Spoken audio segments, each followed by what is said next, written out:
Alright, so I just got out of watching Top Gun Maverick, and just to be clear, I don't really have any like nostalgia for the original. I've seen it once. I think it's a very, very good movie.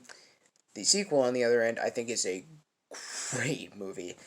Man, I really liked it. It focused a lot more on where Maverick was at, and I really like when these like sequels that are a long way off from the first one do that.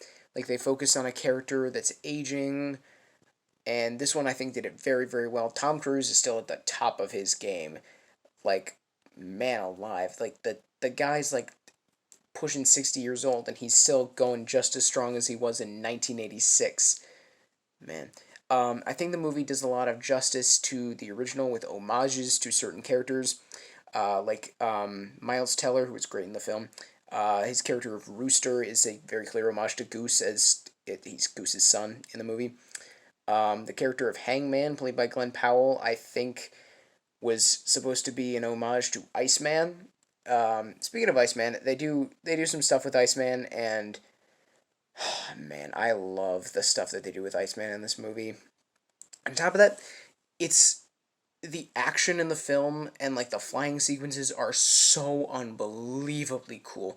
Like most of it, I don't think is CGI. Like they use, I don't think like Tom Cruise actually got in a fighter jet, but I don't know how they did some of this stuff. But I think a lot of it was like actual real planes, real like F-18s, I believe. Yeah, I don't know anything about planes.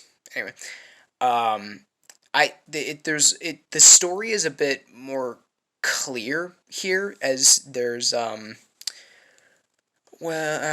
they set up like one very clear goal that Maverick is trying to help these younger pilots attain.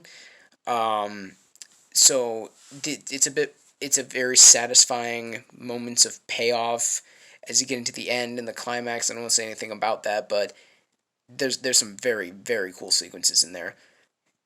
Anyway, and one thing that this really did improve upon in the original, the romance with um, Maverick and a person whose name I am forgetting, Kelly McGillis, that was the actor, but like, okay, I never really cared much for that side of the movie, the original, and here they bring back, not bring back, they reintroduce the character of Penny Benjamin, whose name I did remember, even though she was not in the original movie. Maverick mentioned her quite a bit, but it's weird that I remember her name and not the name of his love interest who is in the movie. It's a bit weird, but anyway. And Jennifer Connelly plays her, and I know Jennifer Connelly from Home Alone, so it's very cool to see her doing stuff nowadays. I know she's an Oscar winner. I have no idea what for, but good for her.